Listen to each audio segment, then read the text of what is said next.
Había ido al aeropuerto para despedirme de mi hija Esperanza, quien viajaría a Cancún por trabajo. Estaba en la fila junto a ella cuando se acercó con esa mirada que ya conocía muy bien. Quería algo de mí. «Mamá, necesito tu tarjeta de crédito. Es solo para unas compras durante mi viaje». Cuando me negué educadamente, explicándole que no me sentía cómoda prestando mi tarjeta, su rostro cambió completamente. «¡Eres una vieja tacaña!», me gritó, arrojándome el café caliente que sostenía frente a todos los pasajeros en la fila. El café empapó mi blusa color crema y me quedé ahí, humillada, mientras las personas alrededor susurraban y señalaban. «Mi nombre es Dolores Hernández. Tengo 72 años. Soy enfermera jubilada». Y en ese momento me di cuenta de que mi propia hija me veía solo como una fuente de dinero, no como su madre. Lo que Esperanza no sabía era que yo había trabajado 42 años como enfermera para juntar cada peso que tenía en mis ahorros.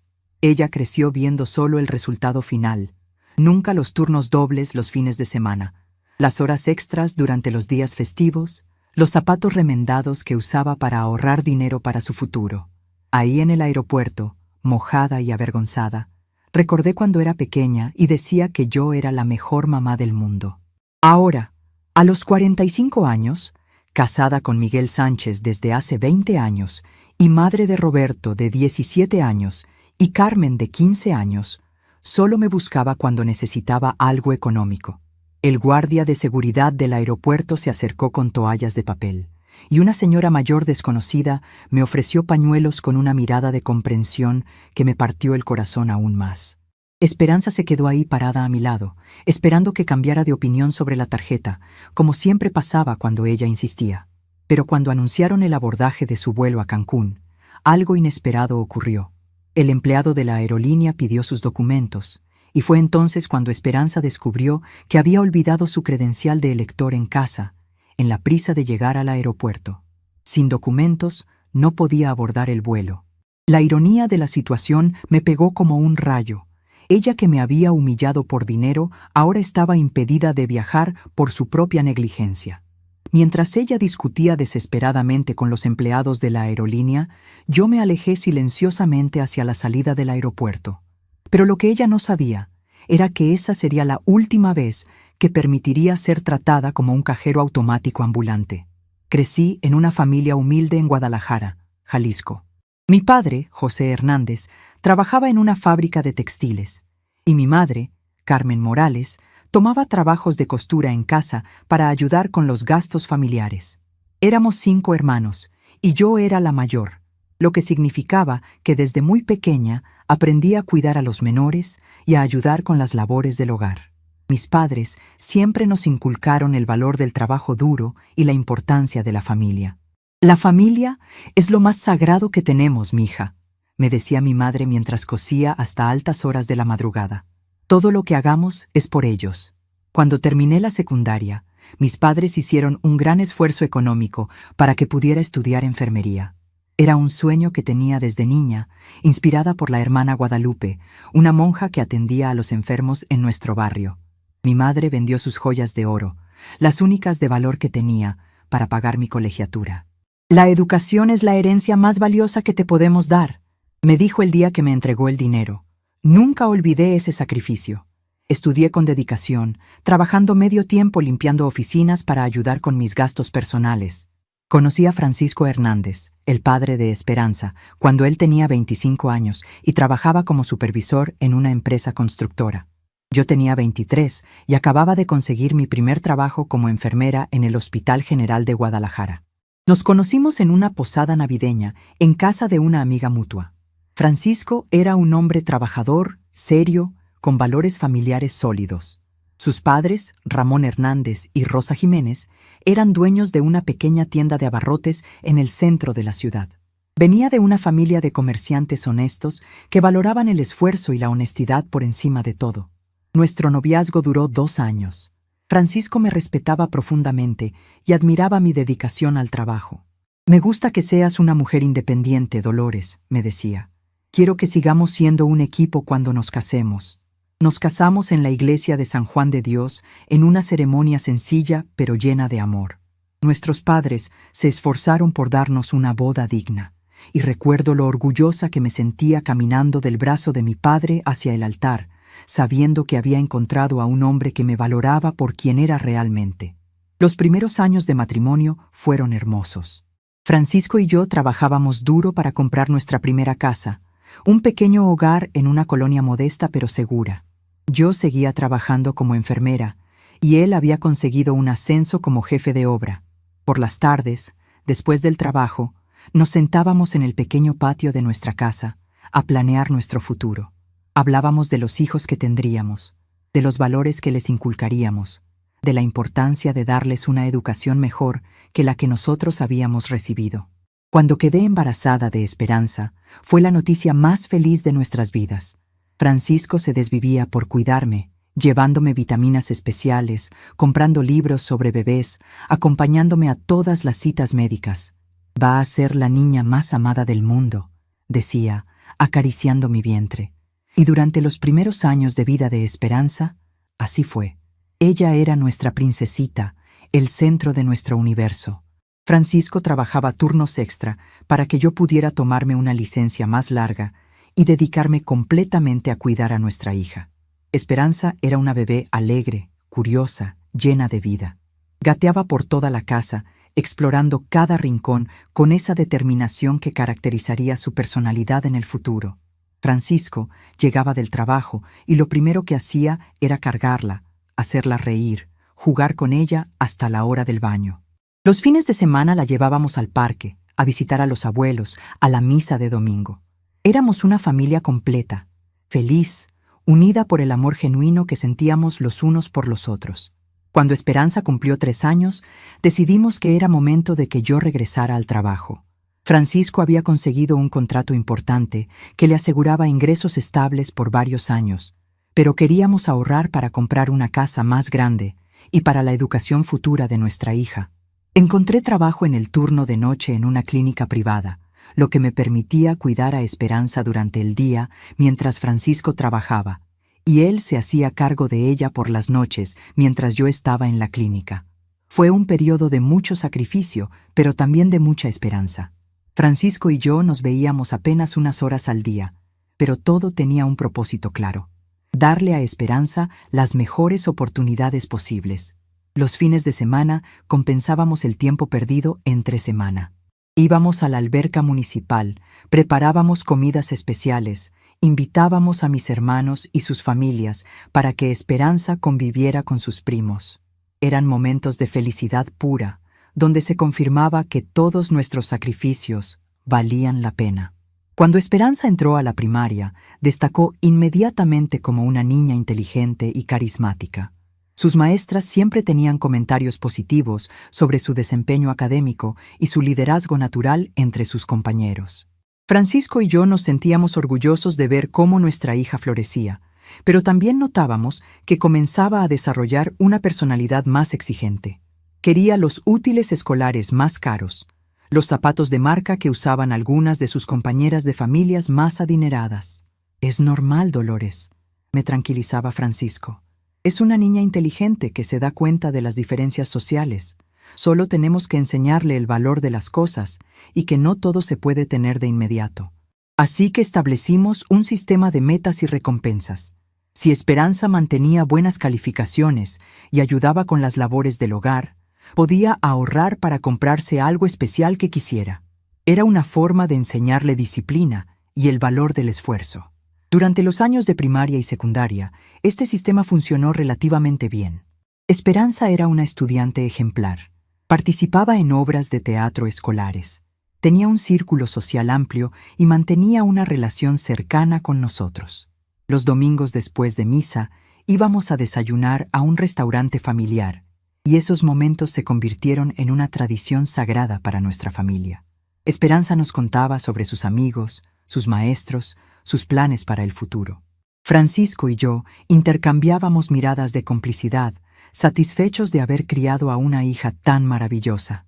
Pero algo comenzó a cambiar durante la preparatoria. Esperanza empezó a frecuentar a compañeros de familias muy adineradas y sus expectativas sobre el estilo de vida que debía tener comenzaron a crecer exponencialmente.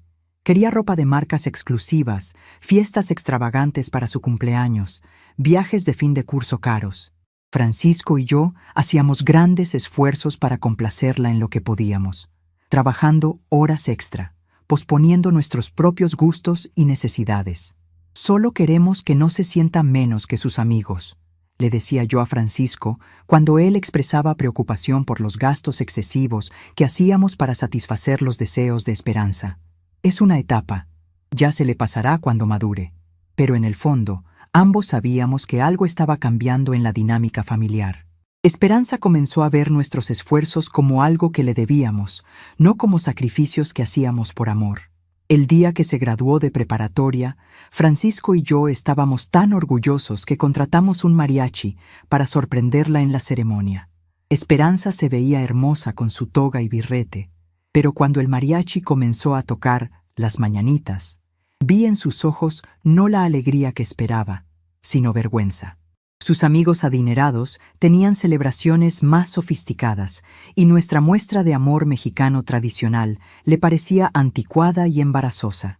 Esa noche, en lugar de agradecernos, nos pidió que en futuras ocasiones consultáramos con ella antes de planear espectáculos como ese. Francisco y yo nos quedamos mudos. Habíamos gastado el equivalente a una quincena de nuestros salarios combinados para hacerla feliz, y ella nos estaba regañando por la forma en que habíamos elegido expresar nuestro orgullo. Esa fue la primera vez que sentí una grieta real en la relación con mi hija. No era solo una adolescente rebelde, era una joven que comenzaba a avergonzarse de sus propios padres y sus valores. Durante los años universitarios, Esperanza estudió administración de empresas en una universidad privada prestigiosa. Francisco y yo hicimos sacrificios enormes para pagar su colegiatura. Yo tomé turnos adicionales los fines de semana. Francisco aceptó trabajos de construcción los domingos. Vendimos nuestro carro y usamos transporte público para que ella pudiera tener una educación de primera calidad. Todo es por tu futuro, mija, le decía cuando se quejaba de que no podíamos darle todos los lujos que querían sus compañeros de universidad. Fue en la universidad donde conoció a Miguel Sánchez, un joven de una familia de clase media alta cuyo padre era dueño de una cadena de farmacias en Guadalajara. Miguel era un muchacho educado, guapo, con buenas perspectivas profesionales. Francisco y yo lo recibimos con cariño en nuestra casa, pero pronto nos dimos cuenta de que él venía de un mundo muy diferente al nuestro. Sus padres, Arturo Sánchez y Patricia Delgado, eran personas cultas, pero con una actitud condescendiente hacia familias como la nuestra. Cuando Esperanza nos presentó oficialmente a Miguel, organizamos una cena especial en nuestra casa. Mi hermana Elena me ayudó a preparar mole poblano, arroz mexicano y todos los platillos tradicionales que sabía que eran deliciosos. Decoramos la casa con flores frescas y pusimos nuestra mejor vajilla. Francisco se puso su mejor camisa y corbata. Queríamos causar una buena impresión en la familia de quien podría convertirse en nuestro yerno. La cena fue incómoda desde el principio. Los padres de Miguel llegaron vestidos como si fueran a un evento de gala, mientras que nosotros, a pesar de nuestros esfuerzos, nos veíamos claramente más humildes. Arturo Sánchez hizo comentarios sutiles pero hirientes sobre nuestros muebles, nuestra decoración, incluso sobre la comida casera que había preparado con tanto amor. ¡Qué auténtico!, decía con una sonrisa que no llegaba a sus ojos. Patricia Delgado apenas probó la comida y pasó toda la velada preguntando sobre nuestras perspectivas profesionales, como si estuviera evaluando si éramos dignos de formar parte de su círculo social. Esperanza, en lugar de defender a su familia, parecía nerviosa y avergonzada. Se disculpaba constantemente por cosas que no requerían disculpa: el tamaño de nuestra casa, el tipo de trabajo de su padre, mis turnos nocturnos en la clínica. Era como si estuviera viendo a sus propios padres a través de los ojos clasistas de la familia de Miguel. Y no le gustaba lo que veía. Esa noche, después de que se fueron, Francisco y yo nos abrazamos en nuestra pequeña sala, sintiendo que habíamos perdido algo precioso que nunca podríamos recuperar.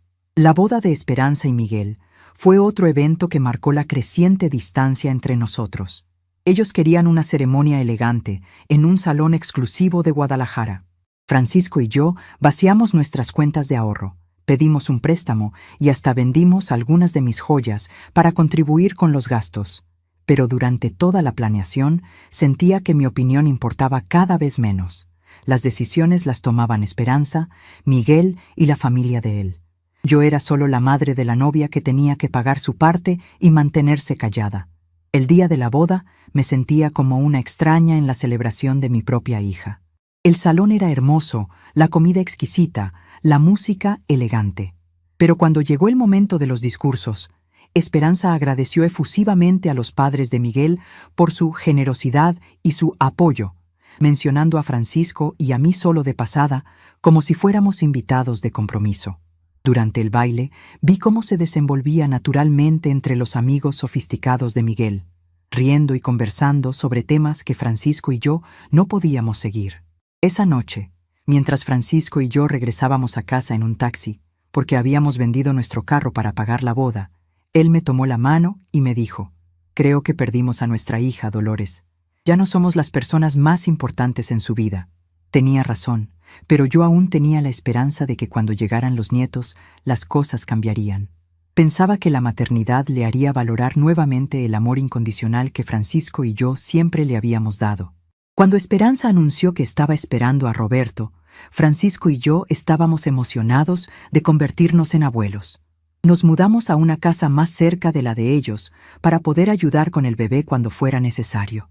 Yo reduje mis horas de trabajo para estar disponible y Francisco comenzó a construir una cuna de madera artesanal para su primer nieto. Estábamos dispuestos a ser los abuelos más dedicados y amorosos que cualquier niño pudiera tener. Pero pronto descubrimos que nuestro papel como abuelos también estaría limitado por las reglas no escritas de la nueva vida social de Esperanza. Podíamos cuidar a Roberto cuando ellos necesitaban salir, pero no podíamos malcriarlo con dulces o juguetes sin consultar primero. Podíamos visitarlos, pero solo con cita previa y por periodos limitados. Podíamos dar regalos, pero tenían que ser apropiados según los estándares educativos que habían establecido Miguel y Esperanza. Roberto era un niño hermoso, inteligente y cariñoso. Cuando estaba con nosotros, se mostraba relajado y feliz. Le gustaba que le contara cuentos tradicionales mexicanos, que le cantara las canciones de cuna que había cantado a su madre, que Francisco le enseñara a hacer avioncitos de papel. Pero estas tradiciones familiares parecían molestar a Esperanza, quien prefería que su hijo fuera educado con métodos más modernos y científicos. Cuando nació Carmen 2 años después, el patrón se repitió. Nosotros éramos útiles como cuidadores ocasionales y proveedores de regalos, pero nuestras opiniones sobre la crianza de los nietos no eran bienvenidas. Esperanza había leído libros sobre maternidad, había asistido a conferencias sobre desarrollo infantil, había contratado a una nana profesional. Francisco y yo, que habíamos criado exitosamente a una hija hasta convertirla en una profesional exitosa, aparentemente no teníamos nada valioso que aportar a la educación de nuestros nietos. Los años pasaron y la distancia emocional continuó creciendo. Esperanza y Miguel prosperaron profesionalmente. Él expandió el negocio familiar de farmacias. Ella consiguió un puesto ejecutivo en una empresa multinacional. Se mudaron a una casa grande en una zona exclusiva de Guadalajara. Compraron carros de lujo, viajaban frecuentemente por trabajo y placer. Nosotros permanecimos en nuestra casa modesta, viviendo con nuestras pensiones de jubilación y sintiéndonos cada vez más desconectados de la vida próspera de nuestra hija. Las visitas se volvieron espaciadas y formales. Esperanza aparecía en nuestra casa solo cuando necesitaba que cuidáramos a los niños en una emergencia, o cuando quería que contribuyéramos económicamente para algún gasto grande de Roberto y Carmen. Francisco desarrolló diabetes y problemas cardíacos, pero Esperanza estaba demasiado ocupada con su carrera para acompañarlo a las citas médicas. Yo seguí trabajando medio tiempo como enfermera privada para ayudar con los gastos médicos de Francisco y para tener un pequeño fondo de emergencia. Francisco falleció hace 5 años de un infarto súbito una mañana de domingo. Esperanza llegó al hospital 1 hora después de que él había muerto, porque estaba en una conferencia de trabajo en Puerto Vallarta y no había revisado su teléfono. Durante el funeral, actuó como la hija doliente perfecta delante de familiares y amigos. pero yo sabía que hacía años que había dejado de tener una relación real con su padre. Sus lágrimas eran genuinas, pero eran lágrimas por el padre que recordaba de su infancia, no por el hombre al que había estado ignorando durante la última década de su vida. Después de la muerte de Francisco, me quedé sola en nuestra casa. Esperanza sugirió que considerara mudarme a un apartamento más pequeño, algo más apropiado para una persona mayor, pero yo me negué. Esa casa contenía todos mis recuerdos felices con Francisco, todas las tradiciones familiares que habíamos construido juntos. Era lo único que me quedaba de la vida que habíamos compartido, y no estaba dispuesta a renunciar a ella para la conveniencia de otros. Durante estos 5 años de viudez, he mantenido una relación cordial pero superficial con Esperanza y su familia. Celebramos las Navidades juntos, los cumpleaños importantes, las ocasiones especiales. Roberto y Carmen me quieren genuinamente, pero están creciendo con los valores de privilegio y consumismo que sus padres han adoptado. Roberto, a los 17 años, ya habla de estudiar en Estados Unidos. Carmen, a los 15, tiene las mismas actitudes materialistas que había desarrollado su madre en la preparatoria. Y así llegamos al día de hoy, a este momento en el aeropuerto donde todo cambió para siempre. Esperanza había conseguido un contrato de trabajo importante que requería varios viajes a Cancún durante los próximos meses. Había venido a mi casa la semana pasada para contarme sobre esta oportunidad y yo me había alegrado genuinamente por su éxito profesional. Qué bueno, mija. Siempre has sido muy trabajadora y te mereces este reconocimiento. Pero cuando me pidió prestada mi tarjeta de crédito para gastos menores durante su viaje, algo dentro de mí se resistió. No era el dinero lo que me molestaba. Mi pensión de enfermera y mis pequeños ahorros me permitían vivir cómodamente. Era el hecho de que después de tantos años de distancia emocional, solo me buscara cuando necesitaba algo material. Era el hecho de que me viera como una conveniencia financiera, no como su madre.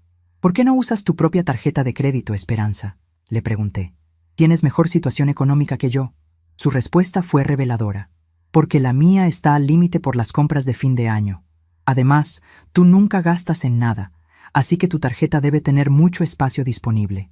En otras palabras, porque yo vivía modestamente, era lógico que pusiera mi estabilidad financiera en riesgo para subsidiar su estilo de vida extravagante. Cuando me negué educadamente, explicándole que no me sentía cómoda mezclando nuestras finanzas personales, su reacción fue tan desproporcionada que me quedé helada. La mujer que me gritó en el aeropuerto no era mi hija. Era una extraña que había aprendido a ver a su madre como un obstáculo para conseguir lo que quería. El café caliente que me arrojó no solo manchó mi blusa, simbolizó el final de cualquier ilusión que pudiera haber tenido sobre la naturaleza de nuestra relación. Mientras camino ahora hacia la salida del aeropuerto, con la ropa húmeda y el corazón roto, sé que algo fundamental ha cambiado para siempre. Por primera vez en 72 años, no voy a disculpar, justificar o racionalizar el comportamiento hiriente de alguien que se supone me ama. Por primera vez en mi vida, voy a priorizar mi dignidad por encima del deseo de mantener la paz familiar. Y aunque aún no sé exactamente qué haré a partir de ahora, sé que la Dolores Hernández que sale de este aeropuerto es diferente a la que entró. Es una mujer que finalmente ha aprendido que el amor propio no es egoísmo, es supervivencia. Llegué a casa aún con la blusa color crema manchada de café y el corazón pesado como una piedra. El teléfono fijo ya estaba sonando insistentemente. Era Esperanza, furiosa, culpándome por la vergüenza en el aeropuerto. Si me hubieras prestado la tarjeta de crédito, habría tenido tiempo suficiente de recoger mi credencial en casa. Me gritaba del otro lado de la línea con una rabia que me heló la sangre. Colgué el teléfono y me senté en la mecedora floral donde mi difunto esposo Francisco acostumbraba leer el periódico todas las mañanas. Fue ahí donde los recuerdos llegaron como una tormenta dolorosa. Los pañales de tela que lavé a mano para ahorrar, las noches en vela cuando ella estaba enferma con fiebre, los regalos caros de cumpleaños que compré aun cuando el dinero escaseaba a fin de mes. Me había sacrificado durante décadas enteras y ahora ella me trataba como una extraña tacaña. En los días siguientes, Esperanza no me habló directamente, pero mandó a su esposo Miguel para intentar convencerme de cambiar de opinión sobre el préstamo. Doña Dolores, usted sabe cómo es Esperanza cuando se frustra. No quiso decir eso del aeropuerto, pero yo sabía que había dicho exactamente lo que pensaba sobre mí desde hace mucho tiempo.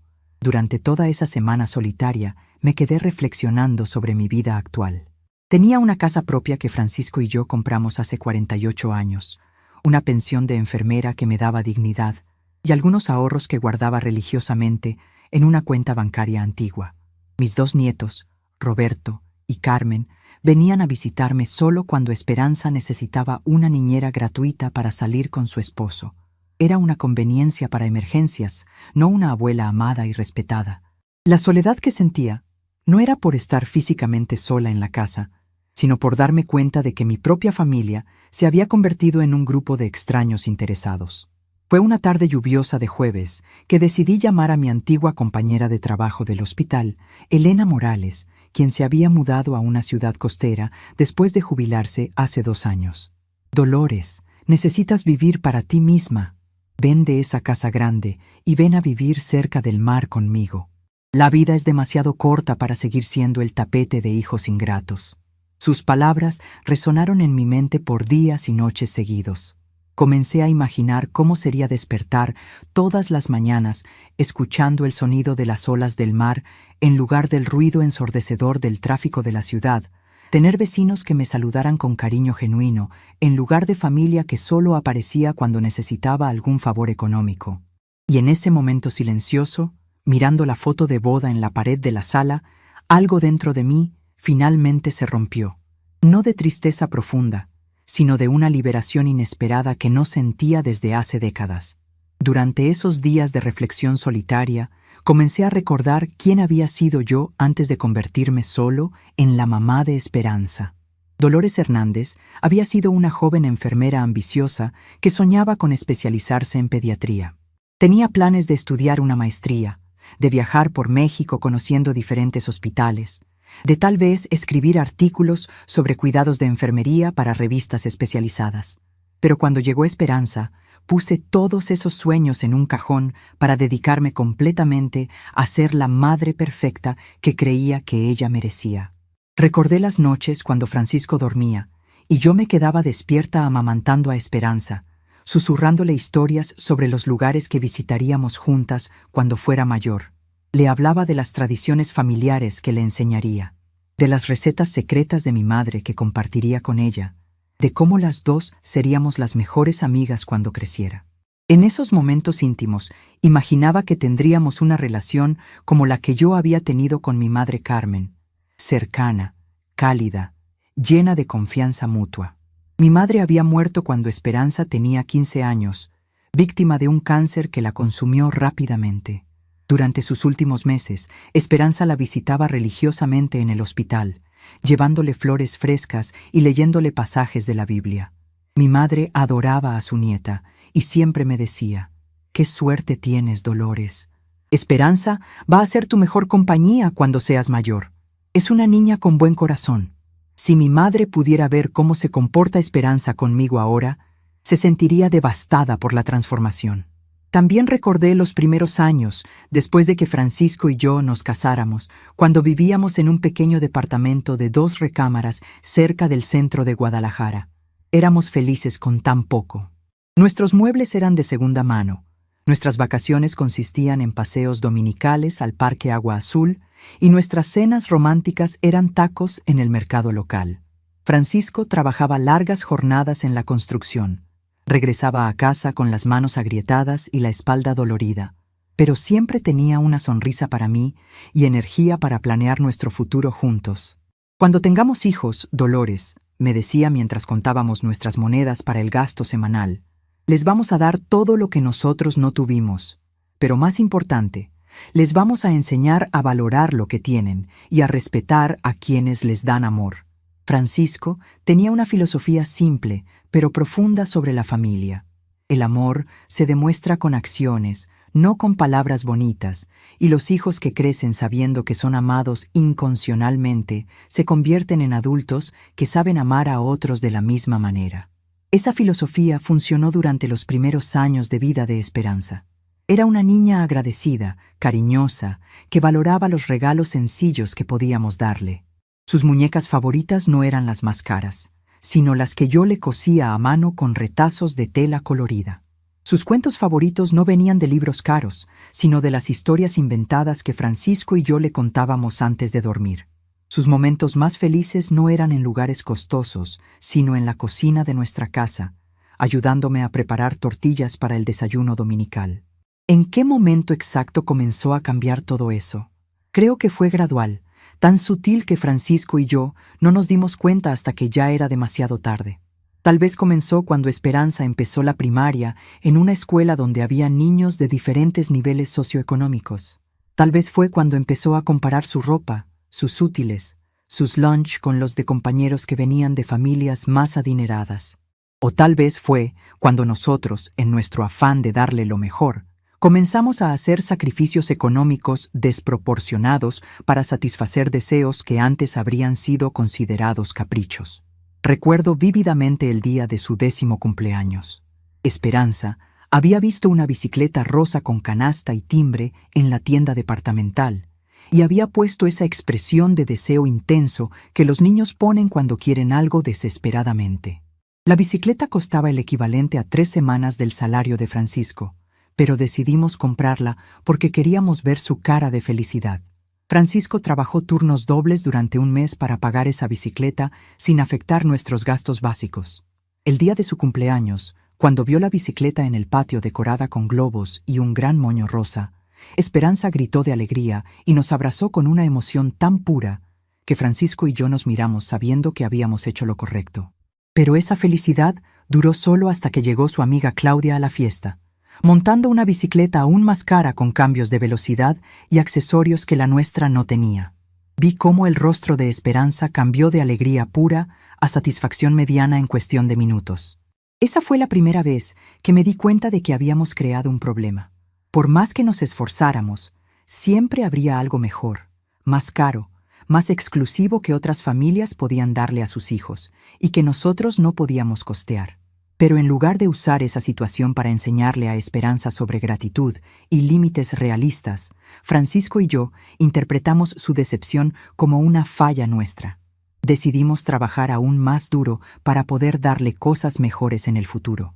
Los años de la secundaria fueron cuando esta dinámica se volvió realmente problemática. Esperanza había desarrollado gustos caros y un círculo social aspiracional. Sus amigas eran niñas cuyos padres eran médicos, abogados, dueños de negocios prósperos. Francisco y yo, una enfermera y un supervisor de construcción, empezamos a sentirnos inadecuados en las reuniones escolares. Las otras madres hablaban de viajes familiares a Europa, de clases de piano y francés para sus hijas, de preparación para estudiar en universidades privadas prestigiosas.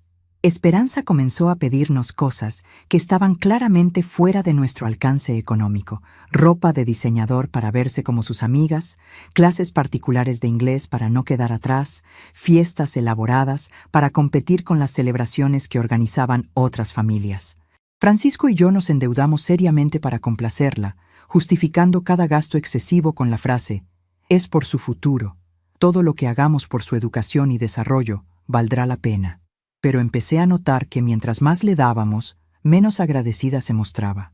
Los regalos caros se volvieron expectativas normales. Los sacrificios económicos que hacíamos se volvieron invisibles para ella. Y lo más doloroso, Francisco y yo comenzamos a ser fuente de vergüenza cuando sus estándares sociales subían más rápido que nuestra capacidad de seguirles el ritmo. Recuerdo el día de su graduación de secundaria. Francisco había comprado un traje nuevo con dinero prestado para verse presentable en la ceremonia. Yo me había arreglado con mi mejor vestido y mis únicos zapatos elegantes. Estábamos orgullosos y emocionados de ver a nuestra hija recibir su certificado. Pero cuando llegamos al auditorio de la escuela, vi cómo Esperanza evitaba presentarnos con los padres de sus amigas más populares. Se las arreglaba para mantenernos en una sección del auditorio mientras ella socializaba con familias que consideraba más apropiadas para su imagen social. Esa noche, Francisco me confesó que se había sentido humillado. Trabajé toda la semana extra para comprar este traje, Dolores, y mi propia hija actúa como si fuéramos una vergüenza. Yo traté de consolarlo explicando que era una etapa normal de la adolescencia, que Esperanza nos amaba, pero estaba confundida por la presión social. Pero en el fondo, yo también había sentido el rechazo sutil de nuestra hija y me dolía más de lo que quería admitir. La preparatoria trajo nuevos desafíos.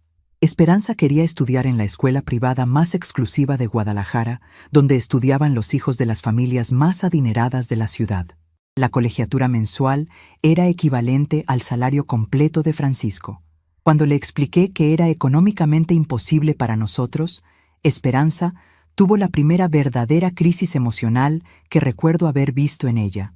Lloró, gritó, me acusó de arruinar su futuro por ser conformistas y de no amar lo suficiente para hacer el esfuerzo necesario.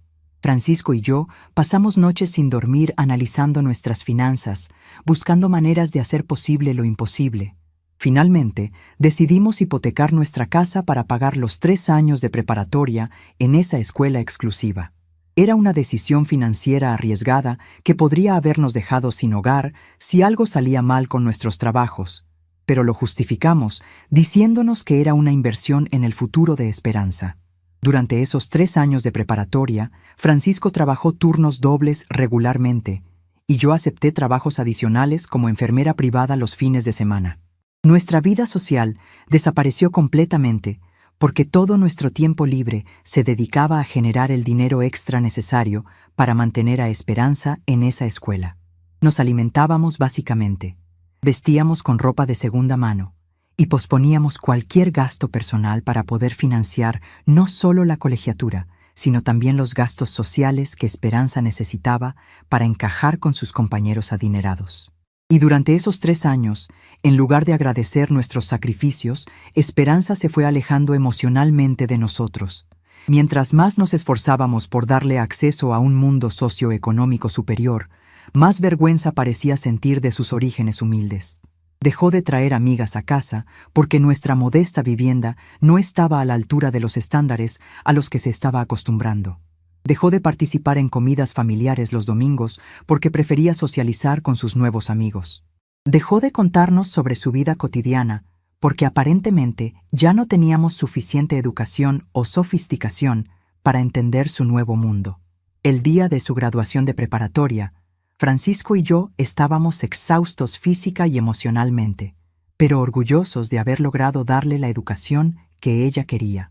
Esperanza había sido aceptada en la universidad privada más prestigiosa de Guadalajara para estudiar administración de empresas.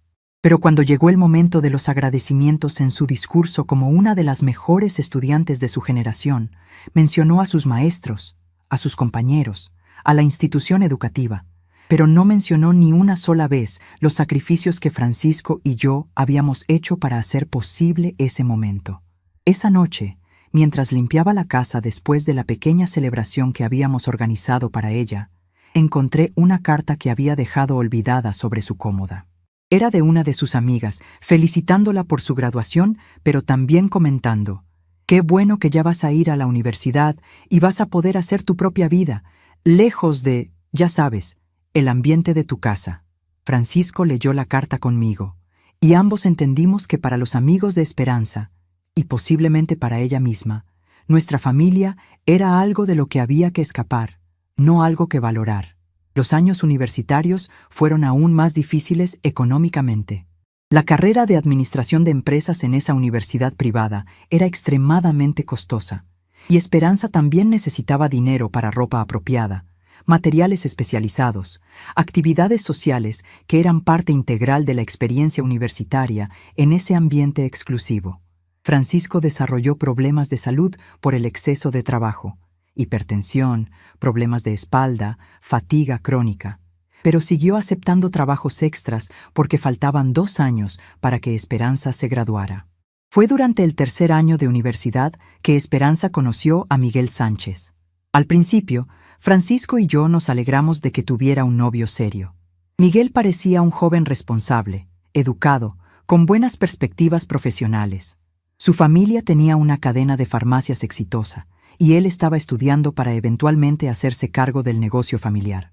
Cuando Esperanza nos lo presentó oficialmente, hicimos nuestro mejor esfuerzo para causarle una buena impresión. Pero desde la primera cena familiar con Miguel, me di cuenta de que el círculo de influencia social de Esperanza había subido a un nivel completamente fuera de nuestro alcance. Miguel era educado y cortés con nosotros, pero había una distancia condescendiente en su manera de tratarnos. Hacía preguntas sobre nuestros trabajos y nuestras opiniones, pero el tono sugería que estaba evaluando si éramos apropiados para ser parte de su mundo, no intentando genuinamente conocernos como personas. Esperanza, por su parte, estaba claramente nerviosa durante esas primeras interacciones entre Miguel y nosotros. Se disculpaba anticipadamente por cosas que no requerían disculpa: el tamaño de nuestra casa, la sencillez de nuestros muebles, la comida casera que preparaba con amor. Era como si estuviera constantemente traduciendo entre dos mundos incompatibles: el mundo humilde y auténtico donde había crecido, y el mundo aspiracional y materialista al que ahora pertenecía. La transformación de Esperanza se aceleró durante el último año de universidad. Miguel la había presentado con sus padres, Arturo Sánchez y Patricia Delgado, quienes eran personas sofisticadas con conexiones sociales y económicas importantes en Guadalajara. Cuando finalmente conocí a los futuros consuegros, entendí por qué Esperanza había desarrollado tanta ansiedad sobre nuestras diferencias socioeconómicas. Arturo y Patricia eran personas cultas y exitosas, pero también eran clasistas de una manera que hacían parecer natural y educada. Durante la cena formal que organizaron para conocernos, hicieron comentarios sutiles pero hirientes sobre nuestros trabajos, nuestras opiniones políticas, nuestros gustos en música y arte. No eran groseros abiertamente, pero tenían una habilidad refinada para hacernos sentir inadecuados e ignorantes, sin decir nada directamente ofensivo. Francisco, que siempre había sido un hombre orgulloso de sus logros y su honestidad, salió de esa cena sintiéndose pequeño y humillado. «No somos lo suficientemente buenos para ellos, Dolores», me dijo en el carro de regreso a casa, y me parece que Esperanza está empezando a pensar lo mismo. Yo traté de consolarlo, pero sabía que tenía razón.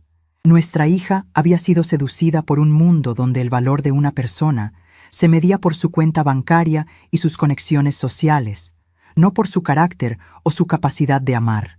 El día que Esperanza se graduó de la universidad, Francisco y yo estábamos física y emocionalmente agotados, pero satisfechos de haber cumplido nuestra promesa de darle la mejor educación posible. Habíamos gastado más de 500,000 pesos en su carrera universitaria. Habíamos trabajado hasta el límite de nuestras capacidades físicas. Habíamos sacrificado nuestra propia comodidad y seguridad financiera. Pero cuando llegó el momento de la ceremonia de graduación, nos dimos cuenta de que habíamos perdido a nuestra hija en el proceso de darle todo lo que pensábamos que quería. Esperanza se graduó con honores, consiguió inmediatamente un trabajo bien remunerado en una empresa multinacional y anunció su compromiso con Miguel solo 6 meses después. Su vida profesional y personal estaba perfectamente encaminada según todos los estándares externos de éxito, pero la relación entre ella y nosotros había quedado reducida a interacciones formales y superficiales. Ya no éramos sus confidentes, sus consejeros, sus amigos. Éramos los padres que había tenido que tolerar durante su juventud, pero que ya no encajaban en la vida sofisticada que había construido para sí misma. Ahora, sentada en mi mecedora después de la humillación del aeropuerto, puedo ver claramente todo el patrón de pérdida gradual que había preferido ignorar durante tantos años. Francisco murió sin haber recuperado jamás la relación cercana que había tenido con Esperanza durante su infancia. Y yo he pasado los últimos 5 años de viudez intentando mantener una conexión que en realidad ya no existe, excepto cuando mi hija necesita algo económico de mí. El café que Esperanza me arrojó en el aeropuerto no fue un momento de ira temporal. Fue la revelación honesta de lo que realmente piensa sobre mí. Soy una vieja tacaña que tiene recursos que ella merece acceder cuando los necesite, pero que no merece su respeto o consideración como persona. Y por primera vez en mi vida, ya no voy a pretender que esa actitud es aceptable solo porque viene de mi hija. El lunes siguiente, llamé a un agente de bienes raíces sin avisarle a nadie de la familia. Programé una evaluación de la casa para el miércoles por la mañana, cuando sabía que Esperanza estaría en el trabajo y no podría aparecer de sorpresa. 48 años viviendo en la misma dirección, criando a una hija única, cuidando a un esposo enfermo, siendo la madre perfecta y la esposa dedicada sin cuestionar. Ahora era finalmente el momento de ser Dolores Hernández, la mujer independiente que había olvidado completamente que existía. El agente, señor Rodríguez, un hombre de 50 años bien vestido, quedó impresionado con el estado impecable de conservación de la casa. Señora Dolores, con esta ubicación privilegiada y acabados de primera calidad, conseguiremos un excelente valor de venta. El mercado inmobiliario está muy caliente en esta zona. Firmé el contrato de venta exclusiva ese mismo día, especificando por escrito que quería una negociación rápida y totalmente discreta. Pasé los días siguientes organizando silenciosamente todas mis cosas personales. Separé cuidadosamente los documentos importantes en una carpeta, las joyas de oro que Francisco me había dado durante el matrimonio, las fotos familiares antiguas, solo aquellas que me traían buenos recuerdos del pasado, el resto de las pertenencias, muebles viejos, electrodomésticos usados, recuerdos que ya no tenían sentido llevar a una nueva vida. Todo se quedaría para que la familia lo descubriera después de mi partida. Llamé a Elena en la ciudad costera y le conté detalladamente mi plan de mudanza. ¿Estás completamente segura de esto, Dolores? Es una decisión muy radical. Nunca he estado tan segura de nada en toda mi vida. Respondí sin dudar ni un segundo. Reservé un boleto de autobús solo de ida a la ciudad costera, donde ella vivía desde hace 2 años, y renté un pequeño departamento amueblado cerca de la playa principal. Transferí todos mis ahorros de la cuenta bancaria antigua a una nueva cuenta en una sucursal diferente. Cancelé mi tarjeta de crédito vieja, que Esperanza conocía el número, y gestioné una nueva dirección postal en la ciudad costera. El comprador de la casa apareció el viernes por la tarde, una joven pareja de recién casados buscando su primera casa propia. Se enamoraron inmediatamente del jardín florido que había cuidado con tanto cariño por décadas, de la cocina espaciosa donde preparé miles de comidas para mi familia ingrata. Acepté la primera oferta en el mismo momento, aunque fuera algunos miles por debajo del valor de mercado sugerido. Dinero ya tenía suficiente para vivir con dignidad. Lo que quería desesperadamente era libertad total. Programamos la firma de la escritura definitiva para el próximo martes por la mañana. Ese fin de semana mantuve silencio total sobre mis planes, fingiendo normalidad cuando Miguel me llamó preguntando si había cambiado de opinión sobre prestarle el dinero para el próximo intento de viaje de Esperanza. Durante esos días de preparación secreta, me di cuenta de cuánto había cambiado mi perspectiva sobre lo que realmente constituía una traición familiar. Por años, había tolerado el gradual distanciamiento emocional de Esperanza, diciéndome que era natural que los hijos adultos desarrollaran su propia vida independiente. Había excusado su falta de gratitud por nuestros sacrificios económicos, pensando que tal vez Francisco y yo habíamos sido demasiado generosos sin enseñarle el verdadero valor del dinero. Había racionalizado su vergüenza de nuestros orígenes humildes como una fase temporal de ajuste social que eventualmente superaría con la madurez. Pero el incidente del aeropuerto había quitado todas las máscaras y justificaciones. Esperanza no me había gritado y arrojado café caliente en un momento de frustración temporal. Lo había hecho porque genuinamente creía que yo era una persona egoísta e inadecuada que estaba obstaculizando sus planes legítimos. Para ella, prestarle mi tarjeta de crédito no era un favor que debía agradecer, sino una obligación que yo tenía hacia ella por ser su madre. Mi negativa no era un límite razonable que ella debía respetar, sino una muestra de mezquindad que merecía castigo público. Esa revelación me liberó de décadas de culpa autoimpuesta. Ya no tenía que preguntarme qué había hecho mal como madre para que mi hija se alejara emocionalmente de mí. Ya no tenía que torturarme pensando en maneras de recuperar una relación cercana que ella claramente no deseaba tener. Ya no tenía que sacrificar mi bienestar económico y emocional para mantener la ilusión de que éramos una familia unida y amorosa. Esperanza me había mostrado exactamente lo que pensaba de mí, y finalmente yo estaba lista para creerle. El sábado por la mañana, mientras regaba las plantas de mi jardín por última vez, reflexioné sobre todas las señales que había ignorado a lo largo de los años. Recordé las Navidades donde Esperanza aparecía en mi casa con regalos costosos para mí, pero pasaba la mayoría del tiempo hablando por teléfono con sus amigos en lugar de conversar conmigo. Recordé los cumpleaños donde organizaba cenas familiares elaboradas, pero se veía claramente aburrida e impaciente por terminar rápidamente la celebración.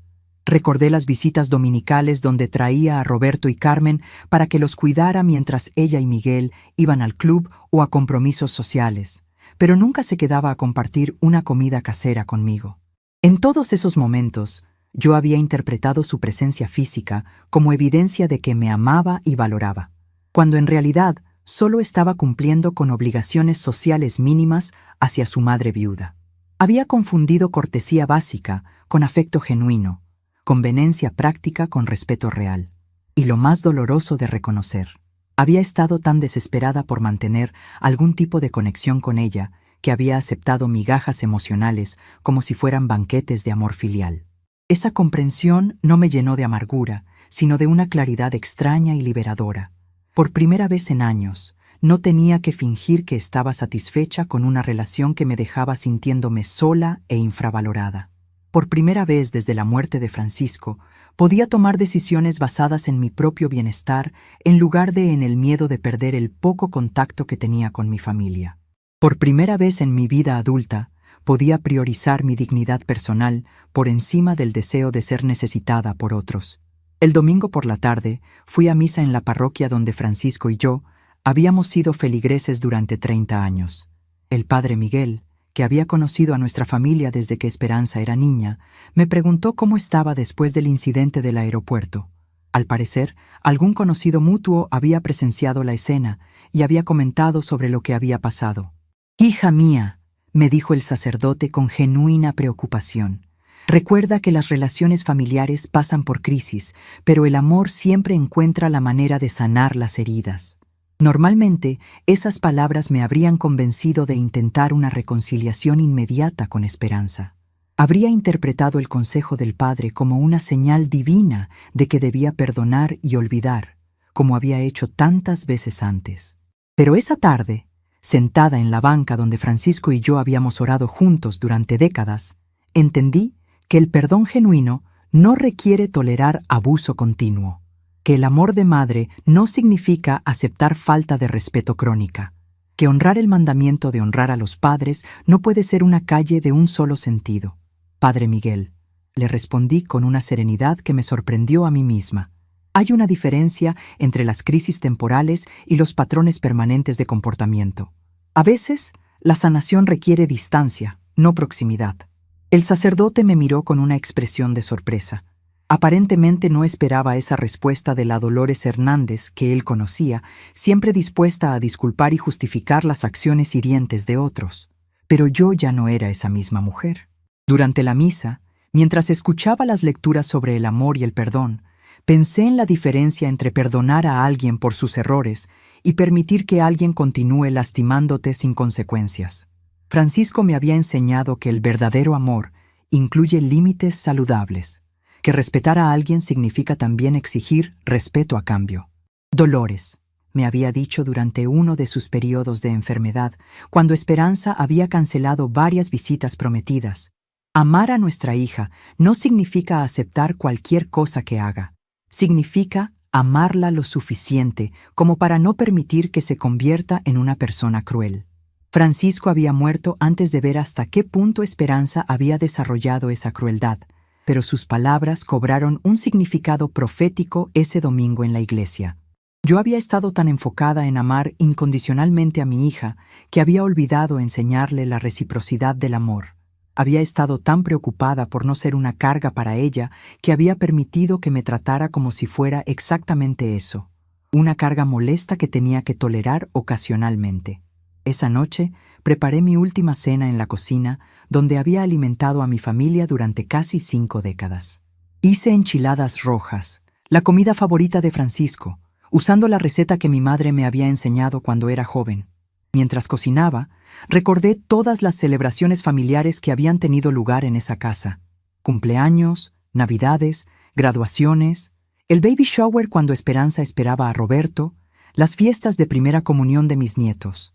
En todos esos recuerdos, yo aparecía como la figura central organizando, cocinando, sirviendo, limpiando después. Francisco había sido mi compañero leal en crear esos momentos especiales para nuestra familia, pero después de su muerte, me había convertido en la única responsable de mantener las tradiciones familiares. Y gradualmente, había notado que mi papel había evolucionado de anfitriona amada a empleada doméstica no remunerada. Las últimas Navidades habían sido particularmente reveladoras. Esperanza, Miguel y los niños habían llegado a mi casa esperando encontrar la mesa puesta, la comida preparada, los regalos envueltos y organizados debajo del árbol que yo había decorado sola.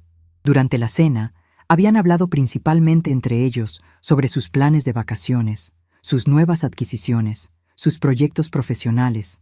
Yo había sido incluida en la conversación solo cuando necesitaban que pasara más comida o cuando Roberto y Carmen requerían atención de su abuela. Después de la cena, mientras yo lavaba los platos en la cocina, había escuchado a Esperanza y Miguel en la sala comentando sobre lo aburridas que se habían vuelto las Navidades familiares y lo predecibles que eran mis menús tradicionales. Esperanza había sugerido que el próximo año tal vez deberían celebrar en un restaurante para no tener tanto trabajo. El trabajo al que se refería, por supuesto, era mi trabajo que yo hacía con amor, y que ellos habían empezado a dar por sentado como una obligación que les correspondía recibir. Ahora, comiendo mis enchiladas en silencio en esa misma cocina, sentí una mezcla extraña de tristeza y liberación. Tristeza por todos los momentos hermosos que habían sido gradualmente vaciados de significado emocional genuino. Liberación, porque finalmente entendía que conservar mi dignidad era más importante que conservar relaciones que me hacían sentir invisible e infravalorada. El lunes por la mañana llamé a Roberto y Carmen para despedirme, sin explicarles exactamente a dónde iba. Roberto, que acababa de cumplir 18 años y estaba en su último año de preparatoria, me escuchó con la distracción típica de los adolescentes ocupados. «Está bien, abuela, que tengas buen viaje. Te llamamos después». Carmen, de 16 años, estaba más interesada en contarme sobre su nueva relación romántica que en preguntar detalles sobre mis planes de viaje. Ninguno de los dos preguntó cuándo regresaría, por qué viajaba sola, o si necesitaba ayuda con algo. Para ellos, yo era la abuela que siempre había estado disponible cuando la necesitaban, y aparentemente asumían que siempre estaría disponible cuando regresaran de sus ocupadas vidas adolescentes. No tenían manera de saber que estaban hablando conmigo por última vez, como la abuela que vivía a 20 minutos de su casa, siempre lista para cuidarlos cuando sus padres tenían compromisos sociales. Esa realización me confirmó que estaba tomando la decisión correcta. Mis nietos me querían de manera superficial, como una conveniencia familiar agradable, pero no habían desarrollado una conexión emocional profunda conmigo. Eso no era culpa suya. Eran productos del ambiente que Esperanza y Miguel habían creado, donde las relaciones familiares se basaban en utilidad práctica más que en afecto genuino. Pero tampoco era mi responsabilidad seguir sacrificando mi bienestar para mantener relaciones unilaterales que no me nutrían emocionalmente. El martes por la mañana firmé la escritura definitiva de la casa en el notario del centro de la ciudad. Por la tarde, mientras Esperanza estaba en el trabajo, empaqué mis últimas pertenencias personales en las 2 maletas que llevaría conmigo en el viaje de autobús. Dejé una carta manuscrita sobre la mesa de la cocina. No una explicación desesperada pidiendo comprensión, sino un comunicado simple y directo. Esperanza, vendí nuestra casa antigua. El dinero de la venta es completamente mío, así como mi pensión de enfermera y todos mis ahorros personales. Ustedes siempre me hicieron sentir que era un peso muerto en sus vidas, así que decidí definitivamente quitar esa carga molesta de sus hombros. No traten de buscarme en ningún lugar. Dolores Hernández. Cerré la puerta de entrada por última vez y puse la llave en el buzón, exactamente como había acordado con los nuevos propietarios. Mientras esperaba el taxi que me llevaría a la terminal de autobuses, miré por última vez la casa donde había vivido la mayoría de mi vida adulta. No sentí nostalgia ni arrepentimiento, solo una sensación extraña de completar un capítulo que había durado demasiado tiempo. El viaje de 8 horas a la ciudad costera me dio tiempo para procesar completamente la magnitud de lo que había hecho. No era solo una mudanza geográfica, era una reinvención total de mi identidad. Por primera vez en 72 años, no era la hija obediente que sacrificaba sus sueños por las expectativas familiares, la esposa dedicada que ponía las necesidades de su marido antes que las propias, o la madre abnegada que toleraba cualquier comportamiento de su hija por miedo a perder el contacto con ella. Era simplemente Dolores Hernández, una mujer mayor con recursos económicos suficientes para vivir independientemente, con décadas de experiencia profesional como enfermera, con la libertad de tomar decisiones basadas únicamente en su propio bienestar y felicidad. Era una identidad que no había explorado nunca, y la perspectiva era tanto aterrorizante como emocionante. Durante el viaje, reflexioné sobre todas las cosas que había querido hacer a lo largo de los años, pero que había pospuesto por responsabilidades familiares. Había querido aprender a pintar paisajes, tomar clases de baile, viajar a lugares históricos de México, leer novelas románticas sin sentir culpa por perder el tiempo, escribir cartas a periódicos sobre temas que me importaban, hacer trabajo voluntario en organizaciones que ayudaran a personas mayores en situaciones similares a la mía. Todos esos deseos habían estado durmiendo dentro de mí durante décadas, esperando el momento correcto que nunca llegaba. Siempre había algo más urgente: las necesidades de Esperanza cuando era niña, los proyectos de Francisco cuando estaba vivo, las crisis familiares que requerían mi atención y recursos. Pero ahora, finalmente, el momento había llegado. No porque las circunstancias externas hubieran cambiado, sino porque yo había decidido cambiar mi respuesta a esas circunstancias. Cuando el autobús llegó a la estación costera al atardecer, Elena me estaba esperando con un ramo colorido de flores tropicales y una sonrisa que no había visto en años. «Bienvenida a tu nueva vida de libertad, Dolores». El departamento rentado era pequeño, pero extremadamente acogedor, con vista directa al océano azul y una terraza donde podría tomar café todas las mañanas escuchando el canto de las gaviotas. Por primera vez en décadas enteras, mi agenda diaria dependía únicamente de mi voluntad personal. ¿Quería leer un libro romántico? Lo leía. ¿Quería dormir hasta tarde? Dormía. ¿Quería comer helado en el almuerzo? Lo comía sin culpa alguna. Esa primera noche en mi nueva casa, mientras escuchaba el sonido relajante de las olas rompiendo en la playa, me di cuenta de algo profundo. La felicidad no requiere la aprobación de otros, ni siquiera de la familia. La paz no depende de mantener relaciones que te drenan emocionalmente. Y el amor propio no es egoísmo. Es la base necesaria para cualquier otra forma saludable de amor. Había pasado 7 décadas aprendiendo a amar a otros, sacrificando mi propia felicidad. Ahora, finalmente, había llegado el momento de aprender a amarme a mí misma lo suficiente como para exigir respeto, establecer límites y vivir según mis propios valores en lugar de según las expectativas de personas que habían demostrado que no valoraban mi presencia en sus vidas.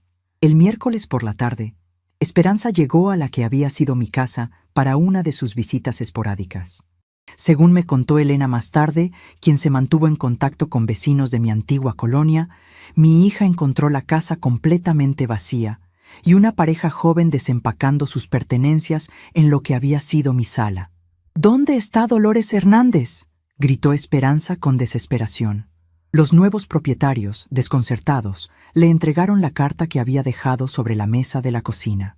Elena me dijo que Esperanza se desplomó en las escaleras del jardín frontal, llorando mientras leía mi nota una y otra vez, como si no pudiera procesar las palabras. Durante las siguientes 3 semanas, mi teléfono celular sonó incesantemente. Esperanza, Miguel, Roberto, Carmen, todos llamando con mensajes cada vez más desesperados. Al principio, las grabaciones eran furiosas y acusatorias. «Mamá, esto es ridículo. No puedes simplemente desaparecer». Después se volvieron suplicantes. «Por favor, dinos dónde estás. Estamos muy preocupados». Pero yo había aprendido la diferencia entre preocupación genuina y pánico por perder una conveniencia financiera. Después de un mes, bloqueé permanentemente todos los números familiares en mi celular. Si realmente querían encontrarme, podrían contratar un investigador privado. Pero yo Había tomado todas las precauciones legales necesarias para mantener mi nueva dirección confidencial. Finalmente, había elegido mi propia paz por encima de la comodidad emocional de personas que nunca habían valorado mi presencia cuando la tenían disponible gratuitamente. 6 meses completos han pasado desde que dejé mi antigua vida de sacrificios atrás. Despierto todos los días con el sonido relajante del mar golpeando la playa y me duermo en paz absoluta, sin preocuparme de que alguien vaya a aparecer necesitando algo de mí. Elena Morales y yo nos hemos convertido en compañeras inseparables de aventuras. Hacemos caminatas matutinas energizantes en la playa, asistimos religiosamente a un círculo de lectura en la biblioteca municipal y hasta comenzamos clases de pintura en acuarela en una escuela de artes local. Descubrí con sorpresa que tengo un don natural para el arte, especialmente para pintar paisajes marinos coloridos. Mi pequeña terraza se convirtió en un estudio improvisado lleno de lienzos, y los vecinos amables siempre elogian sinceramente mis cuadros cuando pasan por la calle. Nunca imaginé que a los 72 años de edad descubriría un talento artístico que ni sabía que existía dentro de mí. A veces, cuando estoy regando cariñosamente las plantas de la terraza o preparando mi té de la tarde preferido, recuerdo a la mujer sumisa que era en mi vida anterior, siempre corriendo detrás de otros, siempre disponible para resolver problemas ajenos, siempre puesta en segundo plano por mi propia familia. Esa mujer sacrificada parece haber vivido en otra dimensión completamente diferente. Ahora soy Dolores Hernández, la pintora jubilada que vive frente al océano, que tiene amigas verdaderas que me respetan y que nunca más será el tapete de nadie en este mundo. Recibí una carta de esperanza hace exactamente un mes, dirigida a mi dirección antigua, pero reenviada por los nuevos habitantes de la casa. No abrí el sobre ni por curiosidad. Lo puse directamente en la basura, junto con otras 3 cartas que llegaron en las semanas siguientes. El pasado doloroso ya no me pertenece. Ayer por la tarde estaba pintando un atardecer anaranjado cuando una joven madre pasó caminando por la playa cargando a un niño lloroso en brazos y arrastrando a otro de la mano con visible cansancio. Por un momento breve, recordé a Esperanza pequeña, las tardes felices que pasábamos juntas en el parque de nuestro antiguo barrio. Sentí una punzada rápida de nostalgia del pasado, pero absolutamente ningún arrepentimiento por la decisión tomada. Algunos puentes familiares se queman por pura necesidad de supervivencia emocional, no por venganza mezquina. Terminé mi pintura con satisfacción, lavé cuidadosamente los pinceles sucios y preparé mi cena simple y deliciosa. Me senté en la terraza para comer en silencio, contemplando el movimiento hipnotizante de las olas del mar. Y por primera vez en décadas de vida me sentí completamente en casa y en paz conmigo misma. La rutina diaria que he desarrollado en estos 6 meses me llena de una satisfacción que no había experimentado en años. Me levanto cuando mi cuerpo naturalmente despierta, sin alarmas ni horarios impuestos por las necesidades de otros. Tomo mi café en la terraza mientras observo a los pescadores preparar sus redes para el día, escuchando el diálogo musical entre las gaviotas y las olas. No hay prisa, no hay agenda que no sea mía, no hay interrupciones de llamadas pidiendo favores o servicios. Después del café, Elena y yo nos encontramos en el malecón para nuestra caminata matutina. Hemos desarrollado una amistad que se basa en respeto mutuo y intereses compartidos, no en necesidad o conveniencia. Hablamos de libros que estamos leyendo, de técnicas de pintura que queremos experimentar, de lugares en esta región costera que aún no hemos explorado. Elena me cuenta sobre su vida como maestra jubilada, sus propias experiencias con hijos adultos que la dan por sentada, sus descubrimientos sobre la libertad de vivir para una misma después de décadas de vivir para otros. ¿Sabes qué es lo más liberador de todo esto, Dolores?, me dijo Elena la semana pasada mientras pintábamos juntas en la playa. Es darse cuenta de que la felicidad no depende de que otros nos necesiten. Durante años pensé que mi valor como madre se medía por qué tanto mis hijos requerían mi ayuda. Ahora entiendo que el amor verdadero incluye enseñar a los hijos a valerse por sí mismos y a tratarnos con respeto. Sus palabras resonaron profundamente en mí porque expresaban exactamente lo que yo había estado sintiendo, pero no había sabido articular. Las tardes las dedico a explorar mi lado artístico, que había estado dormido durante tantas décadas. Mi profesor de pintura, maestro Arturo, un hombre de 60 años que se mudó aquí después de jubilarse como arquitecto en la Ciudad de México, me ha enseñado que el arte es una forma de meditación activa. Cuando pintas un paisaje, Dolores, me explicó durante una de nuestras clases, no solo estás capturando lo que ves, estás procesando lo que sientes, liberando emociones que tal vez ni sabías que tenías guardadas. Tenía razón. Mis primeras pinturas eran representaciones fieles de la playa y el océano, técnicamente correctas, pero emocionalmente neutras. Pero a medida que fui desarrollando confianza con los pinceles y los colores, comenzaron a aparecer elementos más expresivos en mis obras, nubes que parecían cargar el peso de años de sacrificio, olas que se estrellaban contra rocas con la fuerza de frustraciones liberadas, atardeceres que brillaban con la esperanza de nuevos comienzos. El maestro Arturo me sugirió que participara en una exposición pequeña que organiza la Escuela de Artes cada trimestre para estudiantes adultos mayores. Al principio me resistí. La idea de que extraños vieran y juzgaran mis pinturas me parecía aterradora. Pero Elena me convenció. Dolores, ya no tienes que esconderte ni minimizar tus talentos para hacer que otros se sientan cómodos. Tus pinturas son hermosas y merecen ser vistas. La exposición se llevó a cabo el mes pasado en el Centro Cultural de la ciudad. Exhibí 5 pinturas, 3 paisajes marinos, un retrato de Elena leyendo en su jardín y una composición abstracta que titulé Liberación, una explosión de colores cálidos emergiendo de un fondo gris oscuro. Para mi sorpresa, varias personas se acercaron durante la inauguración para felicitarme y preguntarme sobre mi técnica. Una señora mayor, doña Carmen, me dijo algo que me conmovió hasta las lágrimas. Sus pinturas transmiten una serenidad que solo puede venir de alguien que ha encontrado la paz interior después de mucho sufrimiento. Vendí 3 de las 5 pinturas esa noche. No era una suma significativa de dinero, pero el hecho de que extraños hubieran valorado mi arte lo suficiente como para comprarlo y llevárselo a sus hogares me llenó de un orgullo que no había sentido en décadas. Era un orgullo diferente al que había experimentado como madre o esposa. No era orgullo por los logros de otros que había apoyado, sino orgullo por algo que había creado completamente por mí misma. Esa noche, después de la exposición, Elena y yo fuimos a cenar a un pequeño restaurante frente al mar. «Brindemos», dijo Elena levantando su copa de vino tinto, «por las mujeres que finalmente aprendimos a valorarnos a nosotras mismas». Mientras chocábamos nuestras copas, me di cuenta de que estaba celebrando no solo la venta de mis pinturas, sino mi renacimiento completo como persona independiente y creativa. Los fines de semana los dedico a explorar la región costera.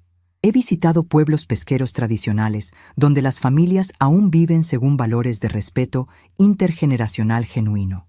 He caminado por mercados locales donde los vendedores me tratan como una persona completa, no como una conveniencia o un problema que resolver.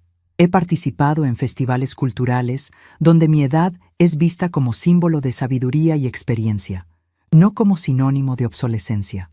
En uno de estos festivales conocí a Doña Rosa, una mujer de 85 años que vive sola desde hace 20 años, después de que sus hijos adultos la trataran como una carga.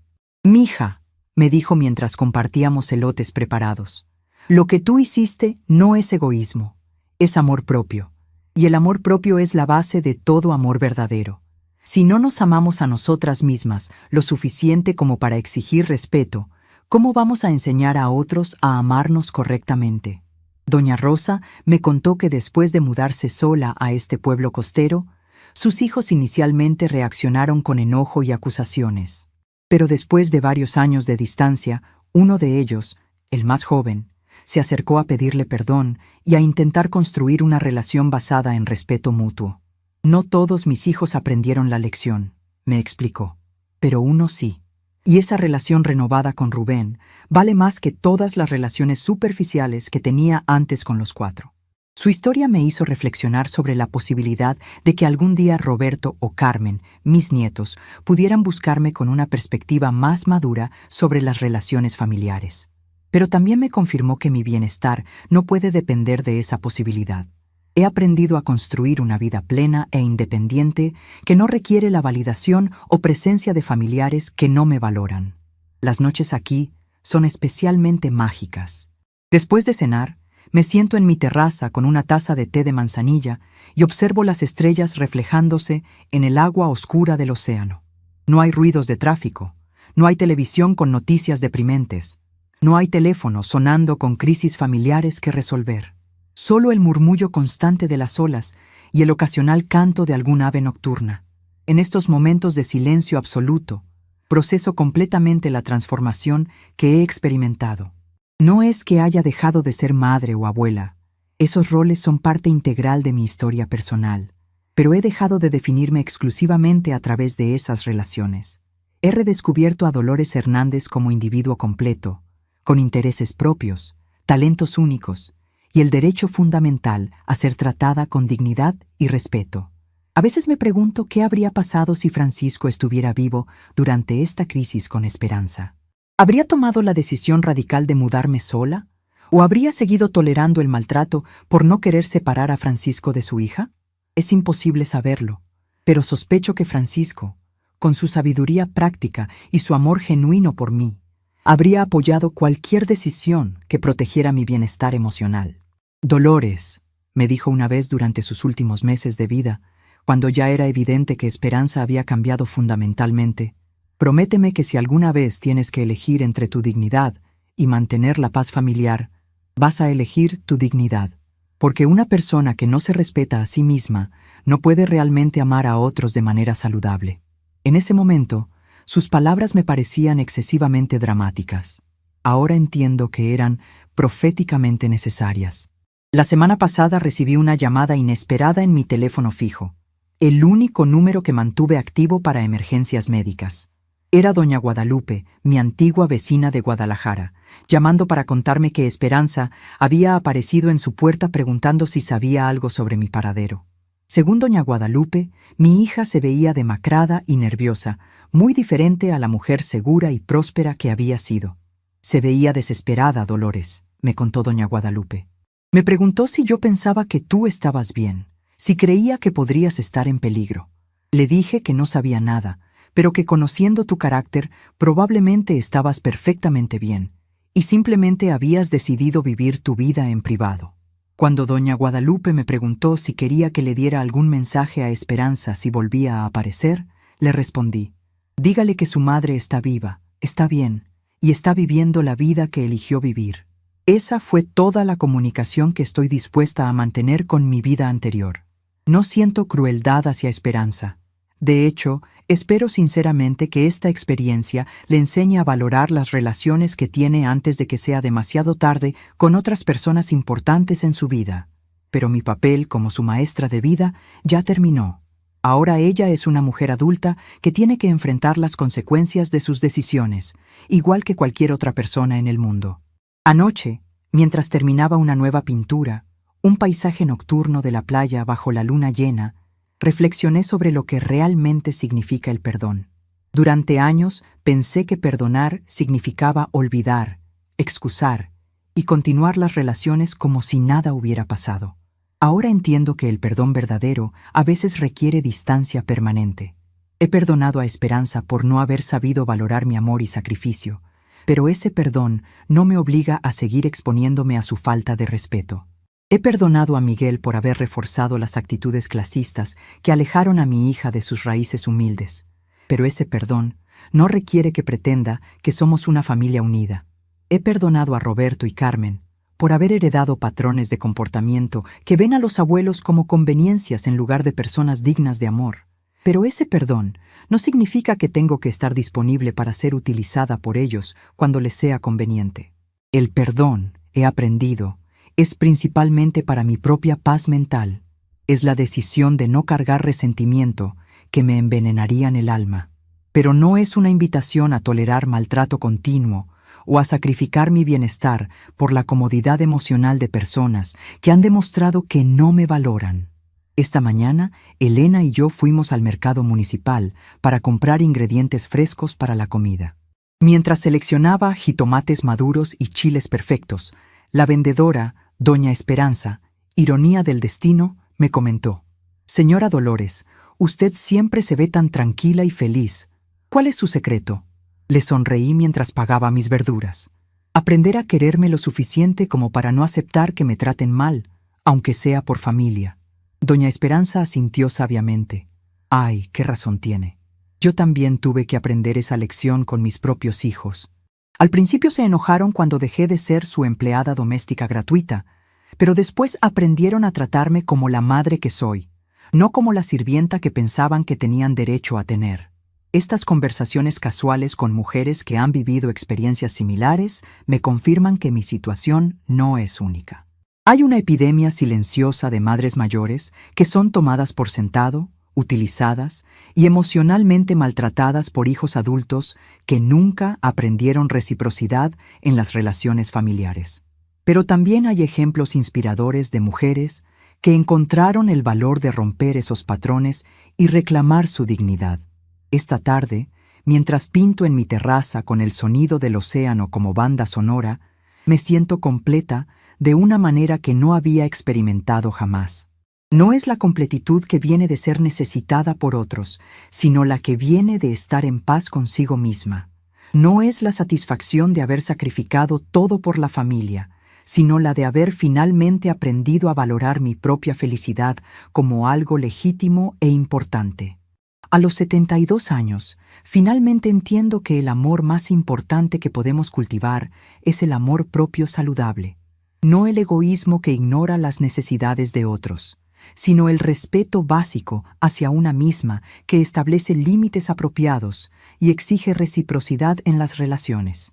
Este amor propio es la base que hace posible amar a otros de manera genuina y sostenible. Mañana Elena y yo vamos a explorar un pueblo pesquero que está a 1 hora de aquí en autobús. Vamos a llevar nuestros materiales de pintura y a pasar el día capturando la belleza de un lugar nuevo.